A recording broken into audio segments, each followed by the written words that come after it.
Wait. Let me tell you something. All right. Let me tell you something. Wait. Sorry, Look up to your right. Wait. No. Wait. What did you want to tell me? Both of you guys. What did you want to tell me? Double check. Safety first. Double check. Right. Ah!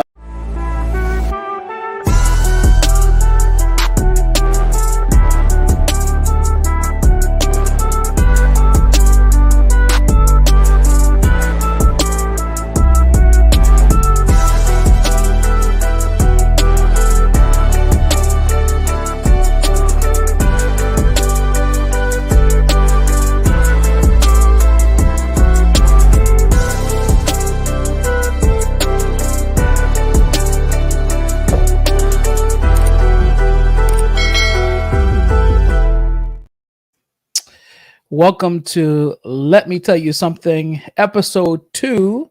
Micah, 20-year award-winning entrepreneur, founder, CEO, business coach, and Forbes contributor. And I am excited to be back with another episode of Let Me Tell You Something. And, Let Me Tell You Something is a departure from the interviews that I normally do with experts around the world and leaders of businesses and companies and efforts to promote and expand businesses. This is the show where we take a look at news, business news around the world, what's going on, like some of the more compelling stuff, nothing like that's not too crazy.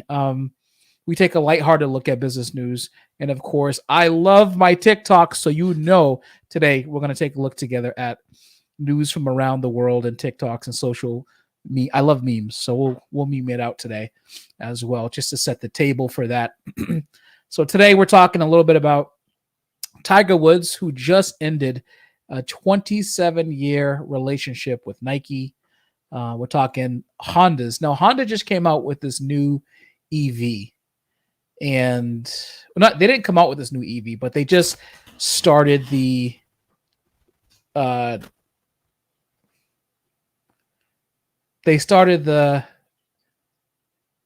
concept car for this EV of the future. And I don't want to say, I'm going to reserve my comments until you look at it, because we're going to take a look at it together. And then we're going to talk tax. There's a Supreme Court case about taxes, and that could actually affect everyone.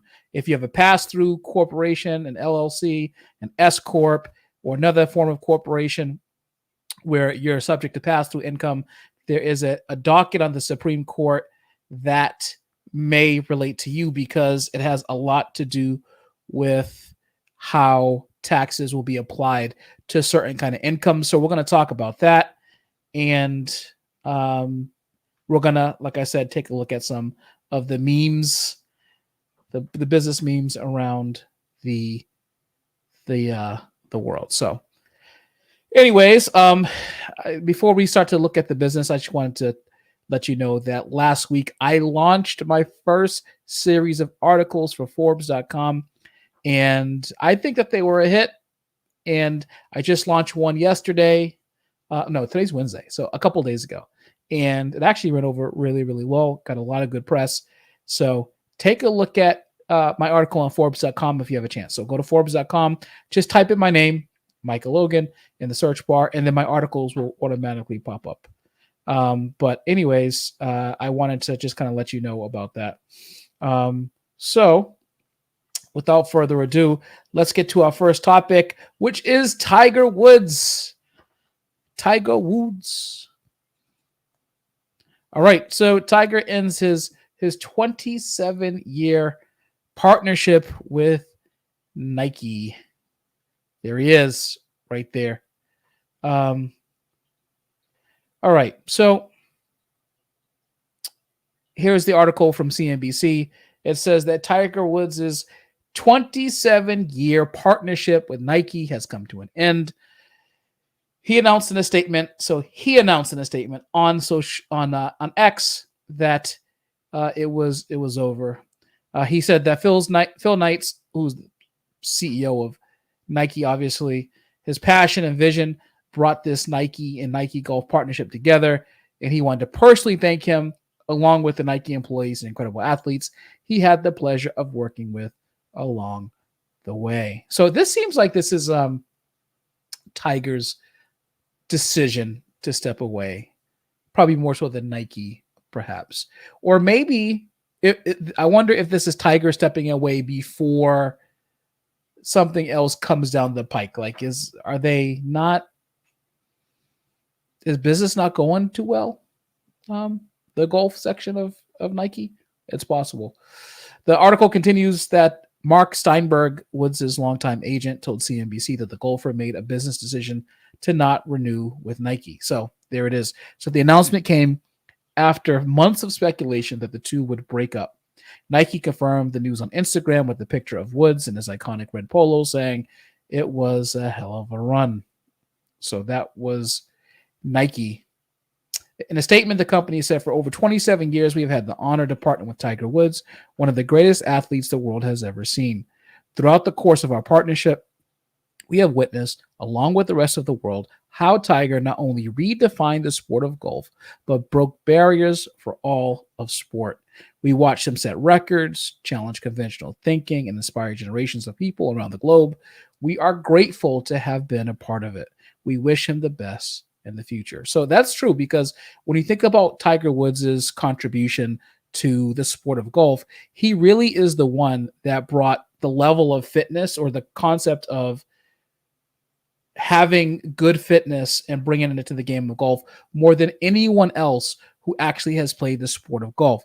He's the one that had the breakout fitness routines and the a very present public adoption of physicality and fitness programming to golf.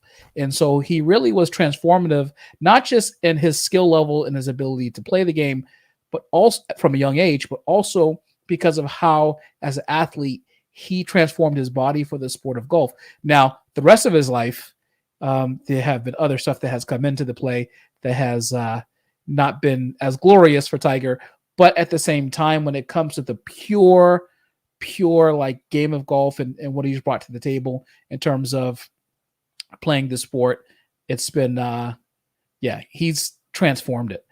All right. So it continues. It says that there's no word yet on Woods' plan for a future endorsement deal, but he said on social media that there will certainly be another chapter. So this makes me believe that there's something that we're not being told about the relationship between Tiger and Nike, and that there's something outside of this seemingly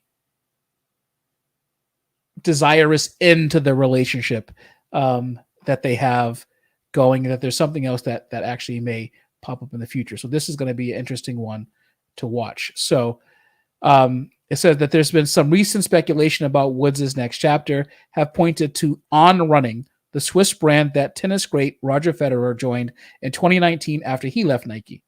Mark Mora, the co-CEO of On Running, addressed the speculation Monday at the ICR conference in Orlando. We also heard the rumors, so it's always interesting what's out there. We hope that Tiger finds a great new partner, and it's not going to be us, he said. You know, that is a very strong denial, a public denial of Tiger coming over. And I wonder if there's a contractual reason for him to say that it's not going to be us. But I believe personally that the stronger the denial in public, like, it's definitely not going to be us. It won't. There's no way. You'll never see. When people say this stuff in business, it's like we're considering this and we changed our mind and we had to switch of philosophy. So we have to monitor that. Golf club and equipment maker TaylorMade, which Woods, 48, has used since 2017, could be another potential landing spot for the 15-time major winner. On Monday, though, TaylorMade said that the relationship is for equipment only and has no additional comment on the matter. Analysts weren't expecting a big effect with the news, as the rumors have been circulating about Woods' departure, that's from Nike, for months. We continue to believe the company has endorsements with some of the biggest names athletes in the world, and we would expect that the trend to continue for the foreseeable future, said Brian Yarborough, a Nike analyst for Edward Jones. Of course, the biggest, in my opinion, I believe, is Jordan Brand that Nike has. Jordan Brand is worth some obscene amount. I wonder if the Jordan brand with Nike is worth more than what he paid for the Charlotte Bobcats in the NBA. I think he paid, what did he pay? Like a $300-400 million for the Charlotte Bobcats. And I think he just sold the Charlotte Bobcats for like a couple $1 billion, maybe $3 billion. He's probably, his Jordan brand with Nike is, I believe, worth more than we pay for the Charlotte Bobcats. So anyways, yeah. So Nike, the answer is Nike has bigger names than Tiger Woods, but not too many bigger names than Tiger Woods, right? It says Nike has been quietly ramping down on golf for years as it wasn't a huge moneymaker for the brand. In 2016, the Oregon sports apparel maker announced it would stop making golf equipment altogether. Yeah, Woods brought significant exposure to the Nike brand. Over the course of his career, Woods made a reported $500 million from the swoosh from Nike. So $500 million is a little bit of change. Just a little bit. Eric Smallwood, founder of Apex Marketing, estimates that when Wood goes 4 rounds, that's 4 rounds of golf, he's providing Nike with $2 million to $4 million of exposure. That's pretty slick. Wow, 4 rounds. That's pretty slick. Likewise, when Wood swapped his Nikes for FootJoy shoes at the 2023 Masters, he gave that brand $3.2 million of exposure. It says that Woods provides even more exposure for Nike than even LeBron James due to the pace of golf compared to basketball. Smallwood said golfers have a longer longevity, which is true, right? Golfers play until forever. I mean, or they can play forever. Because although it is an active sport, it's not as active as a sport like basketball or football where you have to put your body on the line on a regular basis. So that's the deal with Tiger Woods. Tell me what you think about Tiger Woods ending his Nike partnership. Have you heard any rumors about what you think is going on? I personally believe that Tiger Woods is leaving because sales probably just have hit a slump. And there's not necessarily any specific other reason other than sales hitting a slump why they tend to, switch from athlete to athlete unless they're trying to like push and expose the brand to further things. All right. So the other day I was online and I was looking at some of the latest news in car design, right? Like electric car design. And the reason why is because I know that there's a big push for the big automakers around the world to move to electrical vehicles. Now, here's the thing. Statistically, the demand for electric vehicles is probably higher than you think, but not as high as it appears to be. So when it comes to electric vehicles, I think there is enough demand for them to make a line of electric cars, but I don't think there's enough demand for the general public to be so excited for them to rush switching over from electric to gas. So it'll be interesting to monitor.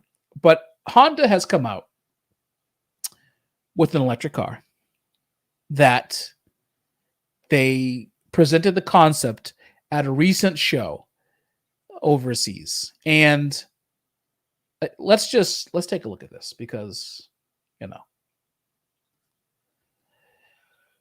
I don't know.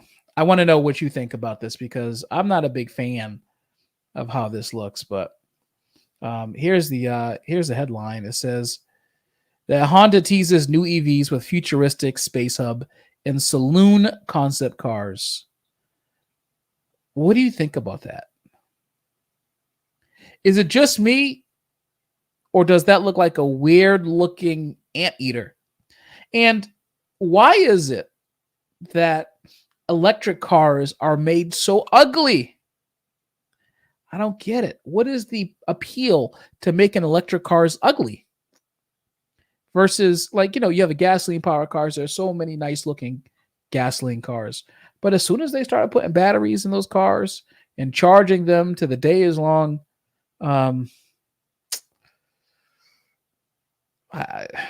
this is what they come up with. This, what is that? I don't like it. It is so, I don't know. It's weird to me that they do this. When I think about how they've designed electric cars, I think about Stanley saying, "Have you lost your mind?" in the office. Boy, have you lost your mind? Because I'll help you find it. I mean, right? Am I wrong? I want you to tell me if I'm wrong. Okay. Am I wrong about the design of these electric cars? Anyways, let's continue. So it says Honda Motor revealed 2 concept cars on Tuesday at the CES Tech Conference as a preview for a new lineup of electrified vehicles that will begin arriving in North America in 2026.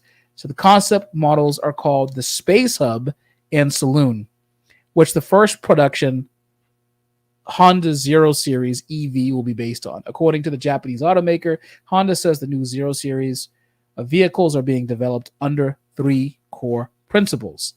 Thin, light, wise. I think 4 core principles. Thin, light, wise, and ugly. I think it's like super ugly. Okay. Anyways, so here's more from Honda. We will create a completely new value from zero base on thin, light, and wise as the foundation for our new Honda Zero EV series to further advance the joy and freedom of mobility to the next level. Honda CEO Toshiro Mibe said in a release. Honda plans to introduce the first model of the Honda Zero series based on the Saloon concept in North America, followed by model introductions in Japan, Asia, Europe, Africa, and the Middle East, and South America. So this new Honda Zero series car is going to be everywhere, but they're ugly. I don't know. I think that, I even think that Tesla's ugly. That you may like the Tesla because of the inside or the features, may feel like you're playing a video game when you're in it. But to me, Teslas are hideous. So let's get back to this Honda, see what it looks like. So this is what one of them looks like. This looks like one of those caterpillars shedding from their skin. It's ugly. This is ugly, hideous. This is what they call the Honda Space Hub, their concept electric vehicle. This is what a Honda Zero EV is going to look like. I want to know from you, okay? Don't take my word for it, all right? Because I have my view about what this looks like. Would you buy this? Tell me if you would buy this in the comments. Put a comment in this in the comment section if you yourself would actually buy this. I personally think this is hideous. You may not. If you would buy this, just click yeah, or just write in yeah, I would buy this. I'm not convinced that this is anything special. It says that the Saloon is sleek, futuristic looking vehicle that seems fit for Tron movies, with a large open mouth front end in the neon lighting, with the redesigned Honda H in the center. The back, like the front, features a large indented rectangular area with red lighting around the interior with the Honda in the center. Inside, the Saloon features a minimalistic design, a digital cockpit with a yoke steering wheel, which is similar to concept cars from other companies that have debuted at CES. To enter, a large falcon wing door opens up from the roof of the vehicle. So much like that Tesla, like the big minivan thing, that people who have Tesla, those bubble cars, would probably cringe hearing me call it a minivan. But to me, that's exactly what it sounds like. I mean, look, that's exactly what it looks like. It says the Space Hub is a minivan minivan / shuttle that includes some of the same design characteristics as a smaller Saloon, but in larger format. So this is like the concept inside of the car. I mean, that's pretty cool, right? Like, you got the steering yoke right here. And then you have the seats. So, here's the thing. With a steering wheel like this, with the yoke style steering wheel, can you drive with one hand? Because the roundness, think about this, right? So with the roundness of the steering wheel, you can take your hand and you can just kind of roll it around, right? And then when it comes back, you just kind of let it slide through your hand, right? And turn. Like, I drive with one hand all the time, every day, right? One hand. Even though I know you're supposed to be 10 and 2. Shut up. I know. But still, like, look at this. Can you do? You can't do that with this. Like, you have to use 2 hands every time you drive. That kind of brings the cool factor down a little bit. Although the seats and the interior are pretty sweet. I kind of like this slate gray, and this weird seat look. But I wonder if this seat would be comfortable for, long road trips. That's one of the things I think about when I think about this. It says both concepts appear to be designed to feature autonomous driving capabilities. The steering yoke is able to retract into the dashboard of each. Honda says 0 Series will first feature an advanced driver assistive system based on technologies first deployed in Japan, followed by a next-generation automated driving or AD system. The company says the upcoming system will expand the use of some hands-off functions for use on both expressways and surface streets. So, what do you think about this? So here's another concept. Do you like this?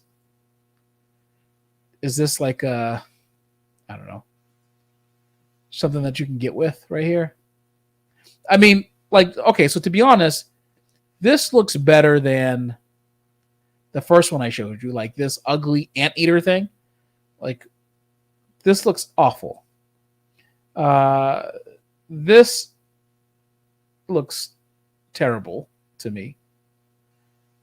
And then you have this. This one is definitely the best looking one of all of them.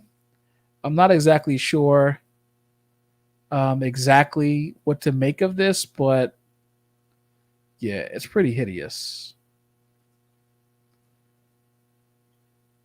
Paul Logan. I don't know if this is my dad or my brother, but yeah, it's ugly. It is hideous.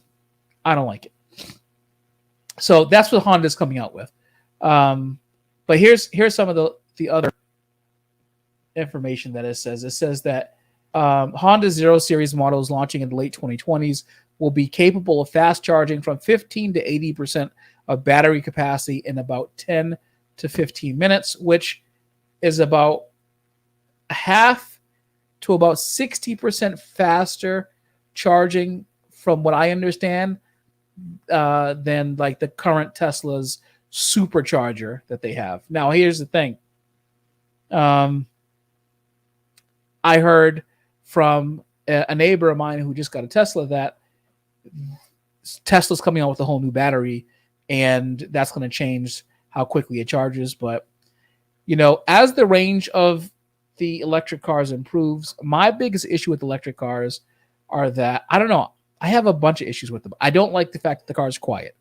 I like to hear a motor, chattering or actually revving. I have an issue with the fact that, like my cell phone, if I forget to plug it in, then I wake up with 15% battery and I got to go to work or got to go to a meeting or something, and I can't even do that because I have to wait for half an hour to charge it up. I mean, you're going to just get stuck.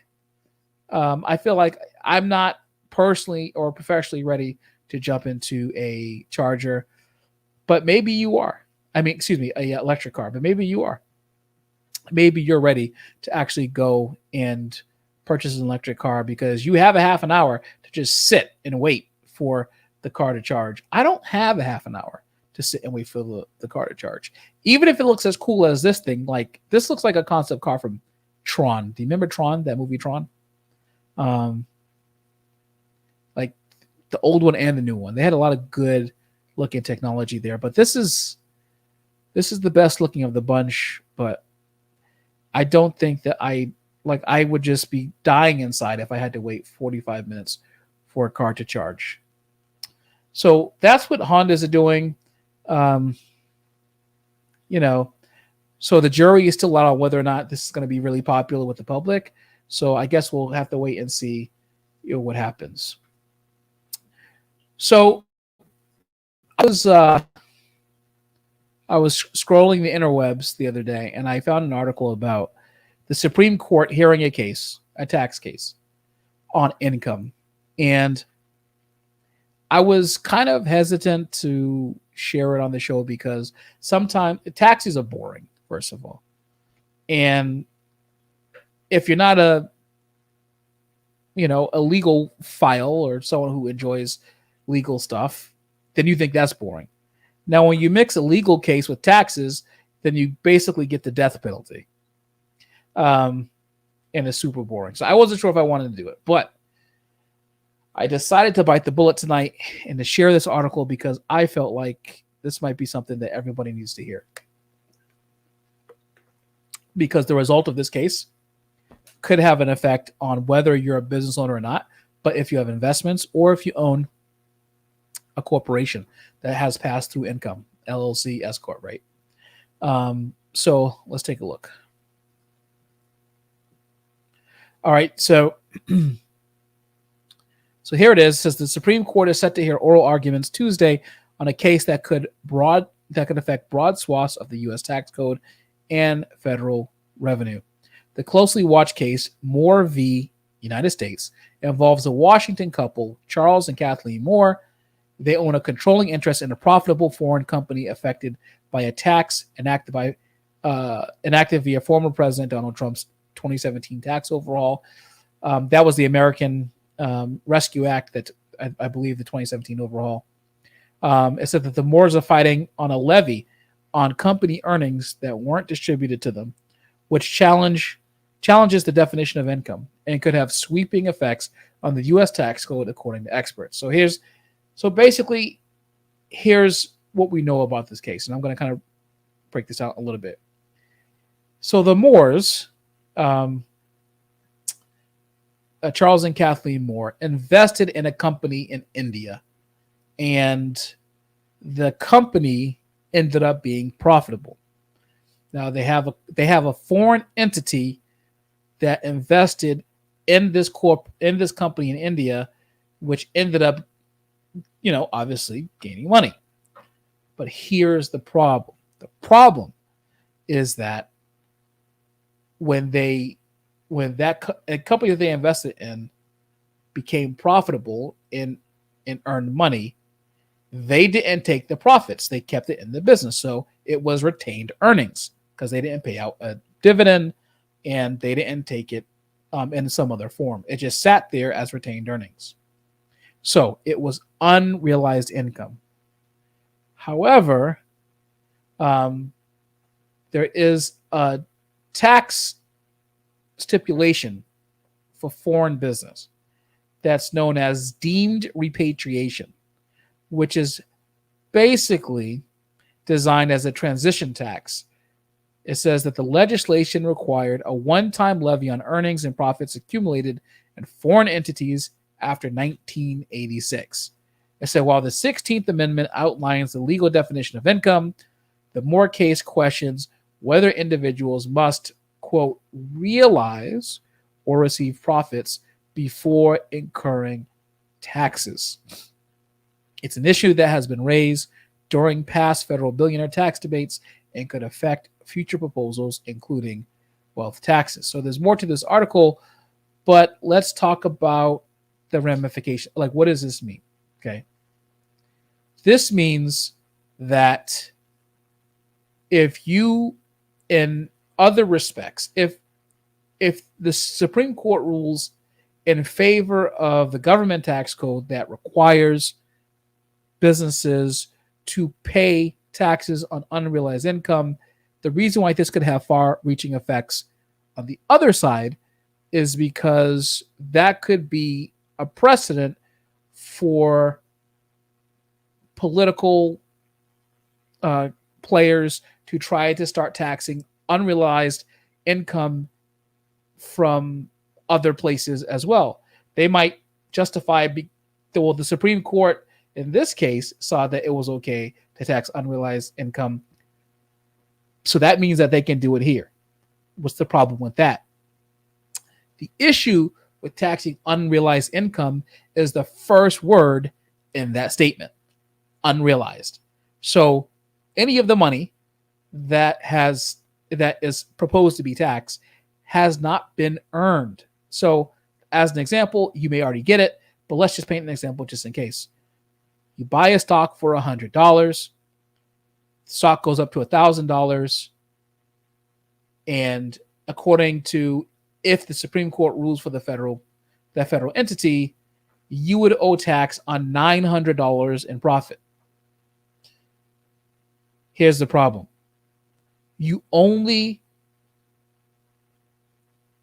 own the capital gain on that stock has gone up, but you don't actually hold the income for that amount that the stock has gone up. Therefore, the tax bill that you would have to pay based on that $900 increase, if you have not sold the stock yet, is going to have to come out of money from some other place and not from the sale of that stock. Why is that a problem? Well, because you can take that as a case with any investment that could increase in capital gains that have not been sold, but you're waiting for a future time to sell it. And the problem with that is that until an investment is sold or there's some kind of dividend payment, which is already taxed, there's no reason to tax because the money is not realized. So that's going to be an argument. That's going to be one close to watch. And this is specifically interesting to me because this also can affect businesses. And how can it affect businesses? Well, if you have a business that's a pass-through business, meaning that the income passes through the business, it could have a substantial impact on your future to continue to earn revenue. Let's say that your business did $100,000 this year and you had $70,000 in expenses and you took no draws, no salaries from that business, okay? So you have $30,000 of profit or retained earnings. But that money that you have retained, you didn't take a draw on. The government can still tax you on that profit regardless of whether or not you've taken it or invested it back in the business. So you still have to pay taxes on that. So, as you know, it could have a substantial impact on the future of doing business and investing. And how are you supposed to think about that? Well, that's why we're going to monitor it to see kind of what happens. All right. So let me take a drink of my Diet Dr. Pepper because I'm fasting. I'm doing this 20-hour fast. 20-hour fast, 4-hour eating window. Like I'm doing it every day. So Monday through Friday, I am fasting for 20 hours and I am eating like in a window of 4 hours. But it always kind of seems to be to me that like I never actually get a second meal in. So I've kind of just been eating once a day. And so when I'm drinking, I'm either drinking water or something with 0 calories like this mini Diet Dr. Pepper.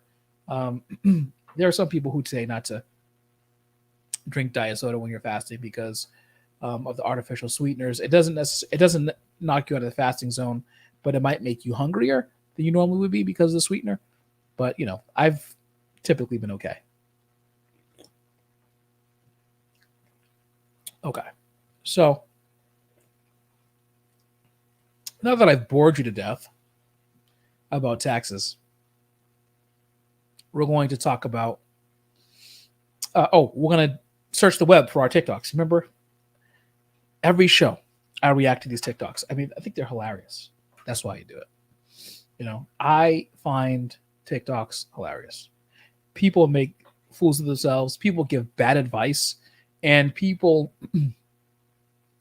basically, I don't know. I don't think that people think sometimes when they do these things.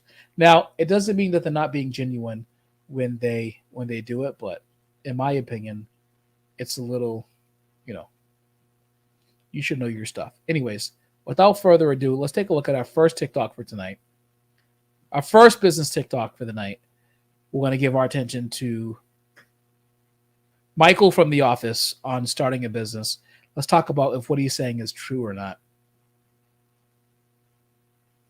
You want to start a business. How do you start? What do you need? Well, first of all, you need a building.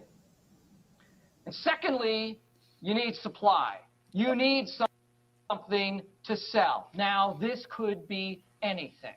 It could be thingamajig or a whoozy-whatsy or a whatchamacallit. Now, you need to sell those in order to have a payday. And if you sell enough of them, you will make a 100 grand. Satisfied? Business lessons from The Office. It's true. You definitely need to start with something to sell. Having a location, especially today, is not necessary. But he brings up some very valid points. You need to have a widget to sell or a product or a service. You need to have an audience to sell to. And the result of that is obviously making money. That's what the whole microeconomic systems of doing businesses, that these functions exist with one another. Pretty funny, but all right. When business is business, this is the TikTok. Here we go.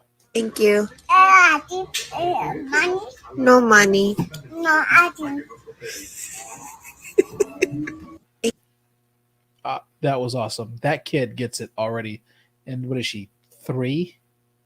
Let's watch. Thank you. Money? No money. No, I didn't. This is a girl that's going to go places right here. She said, "No money, no ice cream," and she ripped that out of her mother's hand. I like this kid. Get this kid a business plan. That was actually pretty funny. Entrepreneurs be like, it's true. If you've been on the internet before, and you obviously are because you're watching me, then you've probably seen someone talk about, like, either on X or Facebook or Instagram or TikTok. Everyone talks about their morning routine. There's this thing out there that to be successful, you have to be something. You have to do something, have some kind of specific morning routine. I find that hilarious. There are plenty of successful people who get up at 8 and not 4 a.m. But let's take a look. We'll see what this guy has to say. Entrepreneurs be like, you want to wake up every morning at 1:47 a.m. You don't even want to eat breakfast. Don't even drink water. Create an LLC as soon as you wake up. Then what you do with that LLC is you go and apply for a business loan, get $100 million within 15 hours. $100 million. Then you take that $150,000 million, then you go buy NBC. Now you own NBC. So when you own NBC, you want to take the money you make from NBC and make a trust fund. So you're gonna take $100 million and you're gonna go buy NBC and then make a trust fund. This guy's hilarious. Then you want to stop having damn fun. Now life is boring. After that, you want to make sure you stay up for 7 weeks straight. No sleep, no food, no water.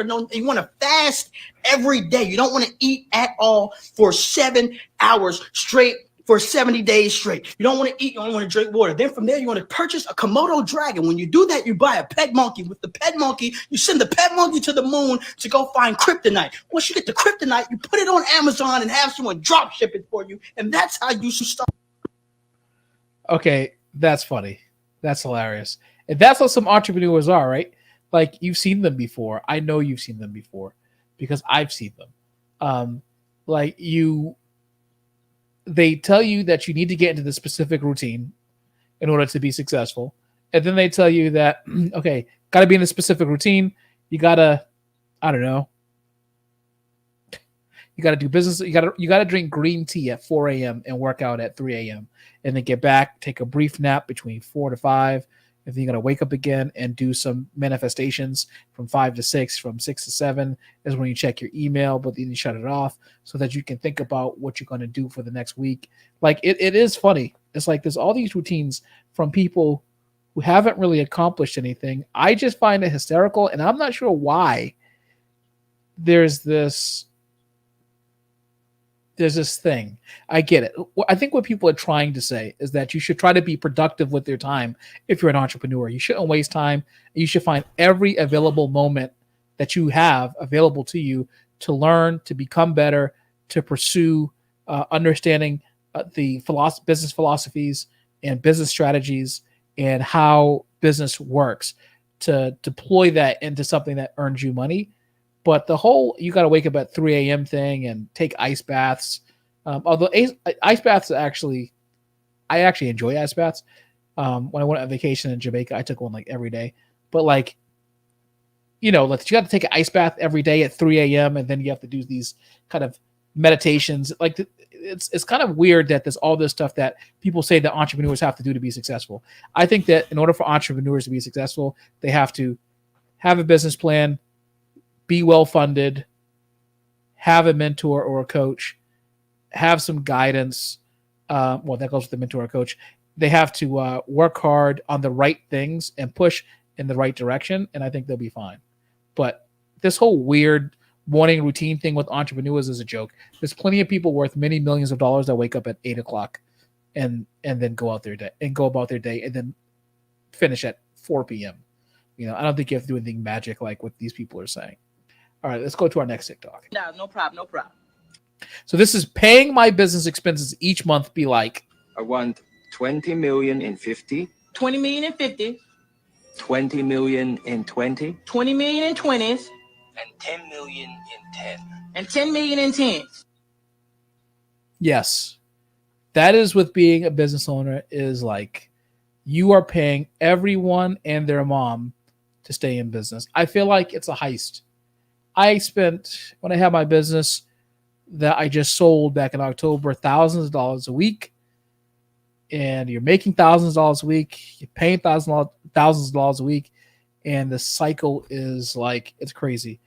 There have been times when I didn't realize how much money was coming in and coming out because it switched so fast. There was no rhyme or reason. You get lost at a certain point, and then you need to bring in someone to help you with bookkeeping, which I've done. And that is a big boon. But like, yeah, you always feel like you're spending something on someone and people. As soon as people know that you have a business, they're trying to hold you up for money, right? It's like, okay, you have a business. Okay, we're going to charge this guy 10% more because he has a business. That's what it feels like. Like someone's trying to literally hold you up.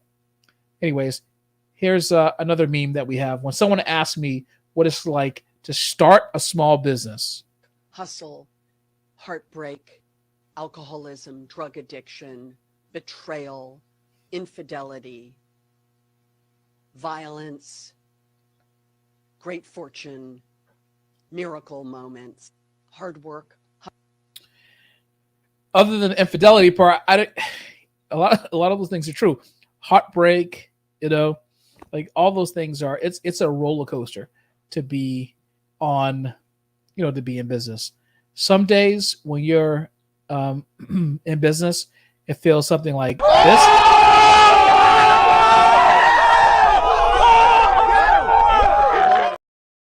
You feel like a hero and that you can't do anything wrong. And then some days when you're in business, it feels like this. What's wrong with you, bro? What the heck? You tripping, bro. You tripping. Depends on the day. It depends on what's going on. But yeah, it does get a little crazy sometimes in business. And it kind of is a mind game. You have to be strong mentally in order to stay in business. That is for sure. If you're not strong mentally, then you're at risk. You're at risk. The weak-minded cannot stay in business. It's true. I do think that there's something about having a certain level of mental strength when you're a business owner. All right, our next TikTok. That's a write-off. That's a write-off? Yeah. Do you even know what a write-off is? Yeah. It's when you buy something for your business and the government pays you back for it. Oh, and who pays for it? Nobody. You write it off. Who writes it off? I don't know. The write-off people. That's a write-off. It's so true. It is hilarious. Nobody knows what the write-off is. Nobody. You ask people what a write-off is, and they don't know how to tell you what a write-off is. A write-off basically brings your income so that it gets adjusted down to a new gross so that you can be taxed. But most people just generally don't know what it is. There is a Seinfeld episode. I'm going to find it. where Kramer and Jerry are talking about a write-off. And I think it is the funniest back and forth that I've seen about a write-off. It's kind of similar to what we just saw. And I'm probably going to get copyright struck from NBC Universal or, for this. But I'm willing to take the risk because I think this is pretty funny. Hold on. Let me just cue it up. All right, here it is. Oh. Is this my stereo? Oh, hey, you got it. Hey, what happened to my stereo? It's all smashed up. That's right. Now it looks like it was broken during shipping, and I insured it for $400. But you were supposed to get me a refund. You can't get a refund. Your warranty expired 2 years ago. So we're going to make the post office pay for my new stereo now? It's a write-off for them. How is it a write-off? They just write it off. Write it off what? Jerry, all these big companies, they write off everything. You don't even know what a write-off is. Do you? No, I don't. But they do. And they're the ones writing it off.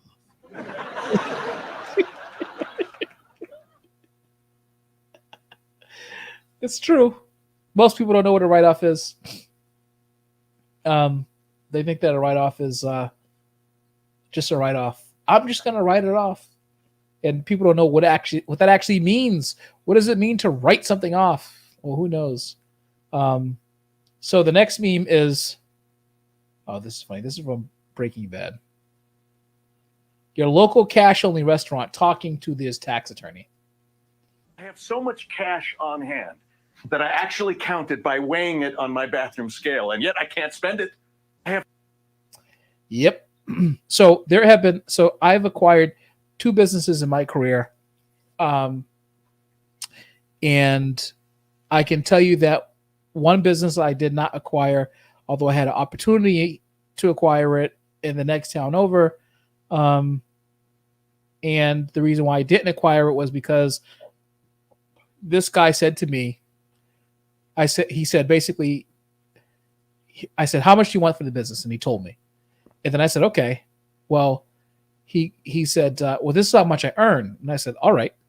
And I said, do you have financials to show that? And of course he said, no.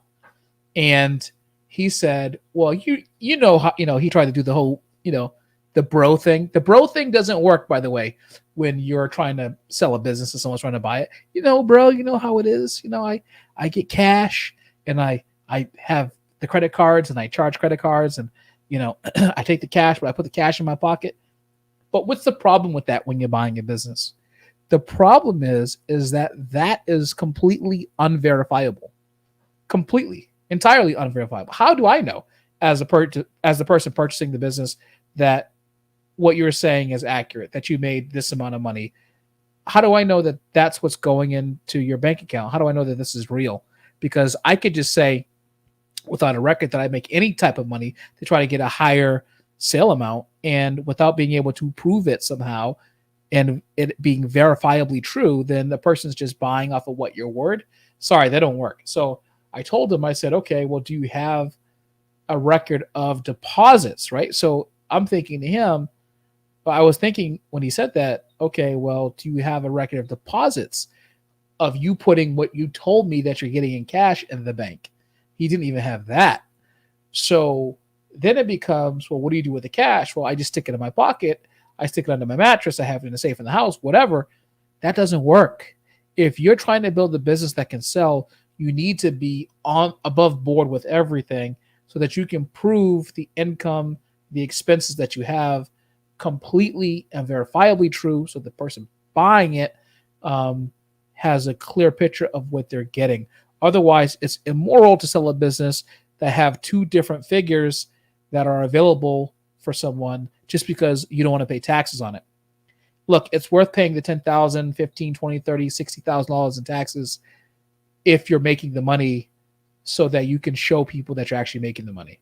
Like in business, just don't play with it. Just pay your taxes, right? That's what I kind of get from that. All right, now it's time to explore. We're going to explore around at TikToks that I haven't seen yet. Well, I didn't see any of those actually. I kind of prepped some for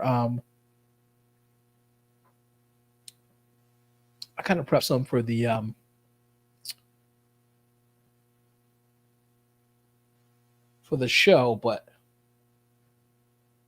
I'm interested in seeing what TikToks I haven't shown you all. How people think their body butter will arrive. A half-full container. I can't believe you think this.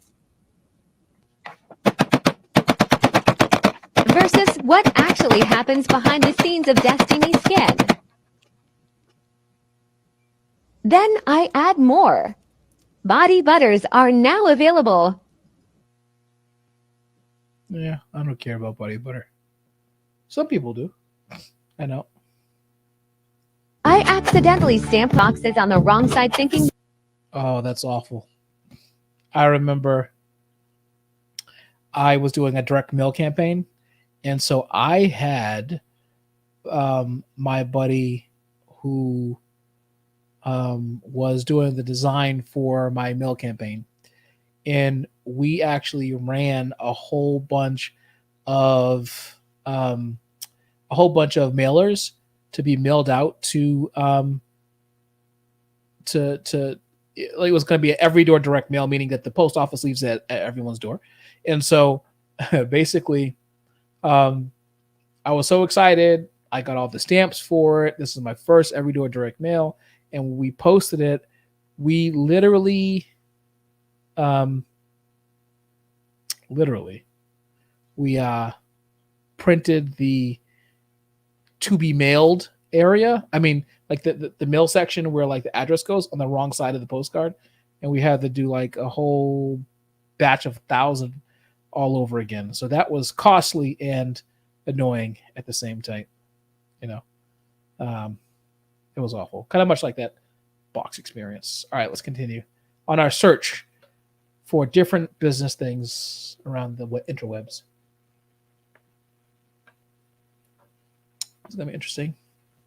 So let's talk about money. When creating a small business, a lot of people don't realize there's fees on Etsy or Shopify. But let's talk about Etsy. So Etsy charges a 3% plus 25-cent Etsy payment fee for using its service to process your payment. Then there's the 5% transaction fee, which is basically charging you as a small business owner for using Etsy's platform. Then lastly, the most horrendous, the 20-cent listing fee per item per listing. When you upload an item to Etsy, it charges you 20 cents. And then if someone buys that item and you want to renew the listing, it also charges you 20 cents.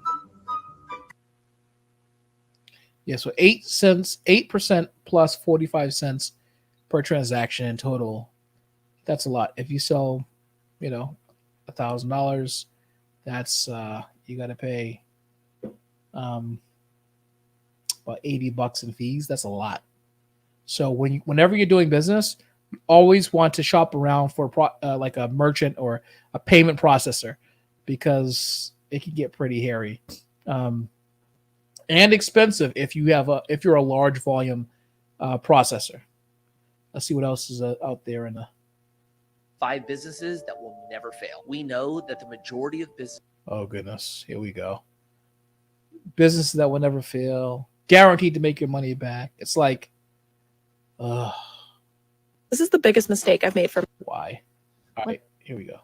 5 businesses that will never fail. We know that the majority of businesses in the US fail within the first 5 years. So here are 5 with the highest success rates. Number 5, transport companies. With the rise of e-com, online platforms, and the gig economy, this business has a 76.4% success rate. Number 4, renting residential real estate. I've been in this business a long time. Tenants pay your rent. Property appreciates long-term, has an 85% success rate. I'm in storage as well. The success rate is actually a little higher. Number 3, vending machines. I think this is the first business idea that most of us have as kids. Looks like there's still demand. Success rate, 90%. Number 2, warehouse management. This has a 92% success rate. Basically, people are turning their warehouses into a self-serve warehouse using tech. You don't need any bodies on the property to manage it. And number 1, laundromats. Most of us have been hearing about this one forever. Low overhead, recession resilient. They're cash machines with a 95% success rate. 5 businesses that will. Yeah. I could see those businesses being a little bit more successful than other businesses. Um, so I don't have much other to say other than that those are obviously cash businesses.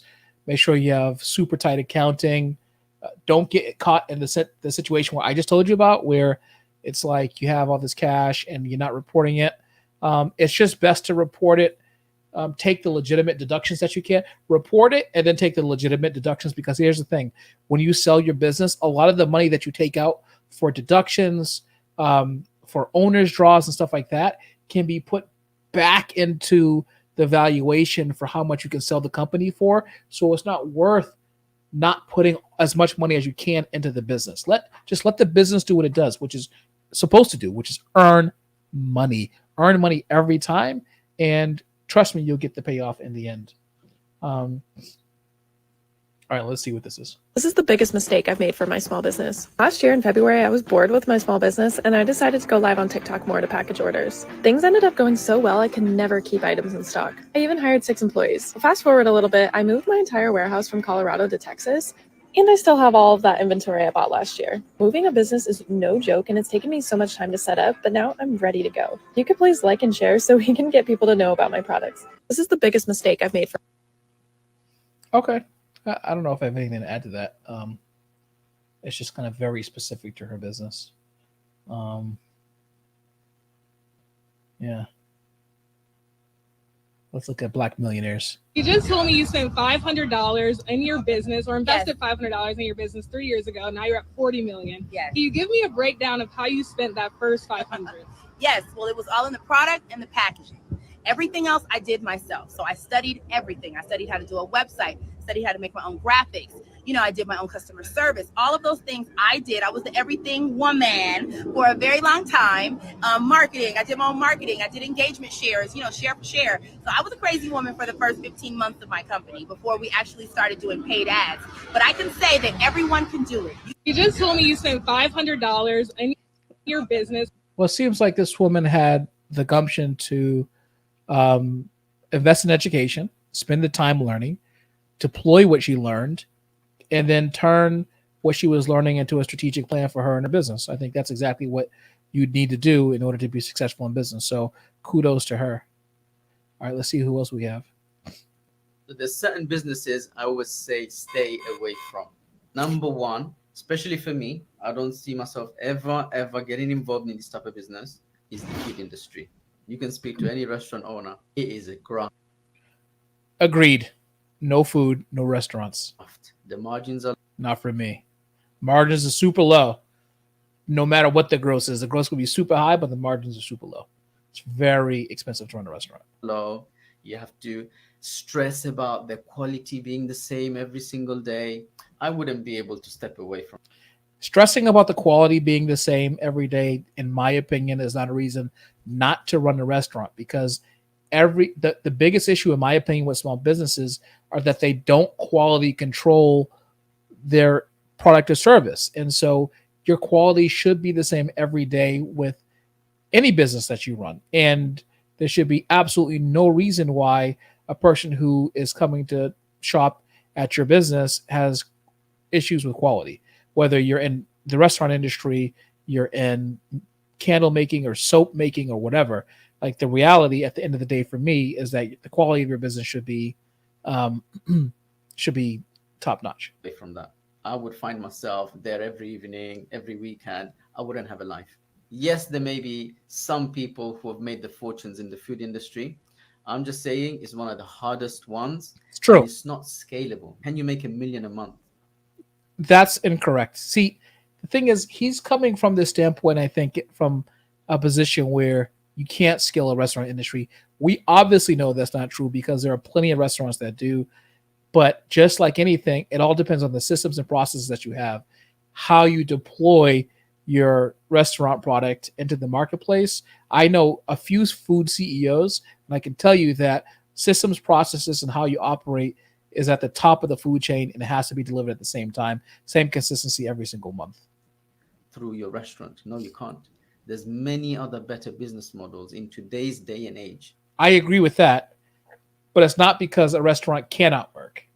that we can get involved in, that we can participate in, and that we can leverage. So food is definitely one of them.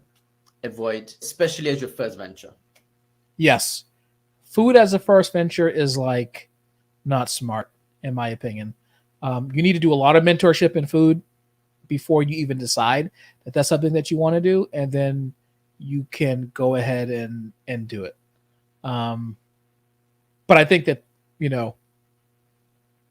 as your first venture, not necessarily smart. Starbucks offered us $3 million for our design. So all they're doing. Yeah, no, Starbucks did not offer you. Like, I saw that on the Alibaba thing. Like, no one offered you $3 million for that. Who's this? One of my family members, Alex, he was working for us, and my business partner at the time was doing payroll. And I didn't realize when this was all happening that he wasn't getting paid because we had 60-day credit allowances with suppliers. As the business is growing, because you owe 60 days behind, the money that keeps coming in is bigger than what you owe. So for that month, you'll be bigger than the month that you owed, right? So he was taking advantage of that and was obviously offsetting, creaming off the top of the growth, because we were always 60 days behind. So you never caught up to actually to find out there's a hole, right? Yeah. Now what happened was we had a few quiet months, and then obviously they were still taking money out, but then a big hole started to appear. And I was there like, why the hell are we getting negative reviews because they're not getting their orders? And I started getting excuses from him like, oh, Royal Mail have lost a bag of like 200 parcels. I was like, that's odd. And it happened a couple of times. I was like, this is getting really odd. Debt collectors started to turn up at the warehouse taking stuff, and I was like, what the hell happened? I was like, we're seriously profitable. Remember, I phoned him up, the guy, and I thought if he'd been there in person, I would have done some things I would like. I was angry. That's called embezzlement, and that can get you locked up. You don't take money that you're entrusted with to be used for a specific purpose in the business and then use it for buying Porsches and Ferraris and other stuff. No, you don't do that. Doing that will land you in it could land you in jail. The thing is that a lot of people don't think about it when it comes to small businesses because it's not a lot of money. But trust me, if you were to do the same thing with larger businesses, think about this. If Tim Cook, the CEO of Apple, were taking these 60-day floats that the guy was talking about, but taking them in the tune of, $30 million, which is still nothing to Apple, but it's a lot of money in context, he would be in federal prison. It's just because of the size difference of businesses that people don't necessarily think about them in the same way as other businesses. So that's part of the reason why people don't see embezzlement on a small business level as anything special, but it happens all the time, and it's still embezzlement whether it's millions or not. Here are 3 things I really struggled with coming out of a lifestyle business into a scale-up business from my basement. 1 was learning how to delegate. Yes, I came from working by myself for 5 years, and to learn how to delegate and trust others that they can do the job better than you was one of the hardest things I had to learn, but it had to be done. The second is also communication skills. As you know, working by yourself for 5 years, you then come out to a team of 20, to a team of 50, and you need to start learning how to communicate properly. It is not the thoughts in your head now that you can just say. And this is something that I actually now took up school to be better at, because I was told by some of my employees that I really needed to work on my communication skills, and I want to be better. So for my team, I'm willing to do that. The third is being okay with taking a huge pay cut, because now you have all these expenses, now you have all these employees, now you have all this overhead that you need to share the profit and keep money within the business so that the business can scale. Here are 3 things I really struggled with coming out. Yeah, delegation is a huge issue with small business owners. And I think that delegation is something that it ends up affecting business owners so crucially that they end up burning out, and then it affects their ability to see ways to grow the business and pursue opportunities where they can lift everybody else up. I think that delegation is going to be a critical aspect of a business owner's growth journey, and they need to be able to understand the facts behind delegation. You're able to increase your bandwidth. You're able to take on more projects. You're able to earn more money, and then you're able to see your business from a 30,000 foot viewpoint, as opposed to just seeing it from inside a chamber because you refuse to delegate. So I think that is very, very, very, very important for business owners to learn how to delegate. Fortunately, now we have things like virtual assistants and VAs all over the world in a variety of price ranges from $5 an hour up to $20, $30 an hour who could do work for you. Delegation is going to be absolutely huge. So I think that's a good idea. I mean, a valid point, I should say. So let's take a look at our next business TikTok. Let's see.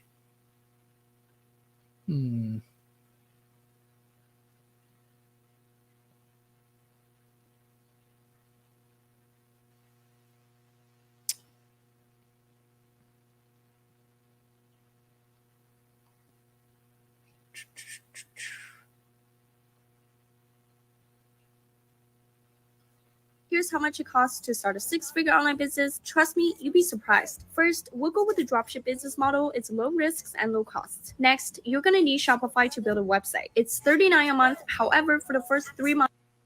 Yeah, I'm not really necessarily into the e-commerce thing. I probably should understand it a little bit more, but it's not a business that, even though I run a manufacturing company that does e-commerce, and drop shipping, it's nothing that excites me like the Spotify thing. Let's see. Did you guys hear about, there was a video of, they set up like a fake luxury store. It was called like Papelli, and all they had was Payless shoes in there, like $20 shoes. But they named it Papelli, put a little asterisk on there, had $800, $900 price tags on these $20 shoes, and people were coming in, lining up to pay $800 for some shoes that cost $20. I saw this. This was a great case study in brand promise, brand awareness, and brand positioning. Branding. If you can brand your business, if you can brand yourself, you can sell anything to anyone at any time. Did you guys? Yeah, I agree with that 100%. I absolutely agree with that 100%. Yeah, there's nothing more to add to that. I think that's great. First of all, if you're starting a business and you take out a loan, you're a moron. There's so many uncertainties involved with starting a business, yet the one certainty that you'll have to have is paying back your loan. 99% of small businesses you can start with next to no capital. It's more about effort. Small businesses don't fail for lack of capital. They fail for lack of brain, lack of effort. If you start a business, you better know your industry and your company better than anyone in the whole wide world. If you're going to compete with me in one of my businesses, you better realize that I'm working 24 hours a day to kick your ass. First of all. Okay, here's the thing about this statement from Mark Cuban that I wanted to talk about. I think he's right and he's wrong. And I think he's saying two different things and making it into one statement. So first, he talks about working hard, working 24 hours a day so he can come after you and kick your butt. Here's the problem with what he's saying. One of the top 2 reasons that small businesses fail in general across the country is because of lack of capital. Loans are important if you can, you have to do it right though. Before you take out a loan on the business, I think that what he's missing here is some context and some specificity when it comes to loans. I think that if you're going to take out a loan for your business, you have to be absolutely diligent about following a plan that you have in advance. Don't just take out a loan to start a business with no plan on how you're going to pay the capital back, without a plan on how you can generate more money to make the business run. You have to dedicate a portion of that money specifically to double or tripling the amount of the loan that you've borrowed so that you can actually pay it back and be completely fine. Most business owners take out loans oftentimes to pay down debt. They don't take on loans for customer acquisition, which drives revenue. So that's an issue right from the beginning. When you take out a loan for your business, you need to take out a loan that includes how you're going to drive customer acquisition to pay back the loan itself. You need to do that math first before you do anything else. So I don't think it makes you brain dead take out a loan. I just think it makes you different from Mark Cuban. I actually don't agree that you have to that it all comes down to brain power, because I think there's a lot of smart business owners out there. They just need guidance and structure. And this is when I say that I believe that you should, come and check me out. So I do business coaching. If you're in that position where you're trying to figure out whether or not, how you're supposed to grow and what you're supposed to do in business, it's a great time to call me up and take on some business coaching. I have coached dozens of small businesses across a half dozen industries to 6 and 7 figure revenue. Yes, this is my website. And I do this using my unique BOP blueprint right here. As you see, BOP stands for a blueprint optimized position. And the methodology is to create a framework to think about business problems and how to solve problems in your business. So here's what I want you to do. I want you to come here, hit the contact button, shoot me a message. Okay. Tell me your problem, schedule a free business triage. That's when I sit down with you, take a look at your business. I ask you a bunch of questions about your business to gain insights about your business. And then we go into trying to develop a plan for your business and how to execute that. And I teach you from the ground up how to lay a foundation, how to create systems and processes, how to build on those, how to create metrics specific for your business so that your business can actually grow and scale. My business coaching clients have, since I started working with them, for instance, within the first 90 days, I've had one of my business coaching clients reduce their expenses from about 50%, from losing, they were losing, oh goodness, so much money every single month. And then they cut their expenses in half. I had that same business increase their lead generation and their customer acquisition about 2,500% in 90 days. That sounds like a big number, but it's because they had almost none when we first started. And so when we were able to get them rolling with lead generation, that changed the game. Second thing I do is I focus on brand messaging, brand presentation, and brand positioning. And your message for your business, your brand promise, has to match what you're presenting and how you're talking to potential customers. So that's some of the stuff that I coach on. And so if you're interested, here's what I want you to do. Come to www.michaellogan.com. Reach out and let's talk about your business. And if you're not ready to do coaching, then you can go to the description of this video and you can join my newsletter, because every single week I have a business operation lesson that comes out and a business strategy that comes out that you can use and apply to your business immediately. You don't have to wait to try to figure out how it works. You can immediately implement that. So those are a couple of the ways that you could do it. Another way you could do it is go to Forbes.com, type in my name, Michael Logan, and you can check out some of the articles I'm writing currently and see how those fit into the grand scheme of what you're offering for your business. So, well, thank you for watching another episode of Let Me Tell You Something. I enjoyed myself talking to you tonight, and I think it's time for me to get out of here and relax for the evening. So, I'm Micah. You're you. Thanks for tuning in. Until next time, if you don't go about doing your business, you're going to go about doing the business of someone else. I'll talk to you next week. Peace.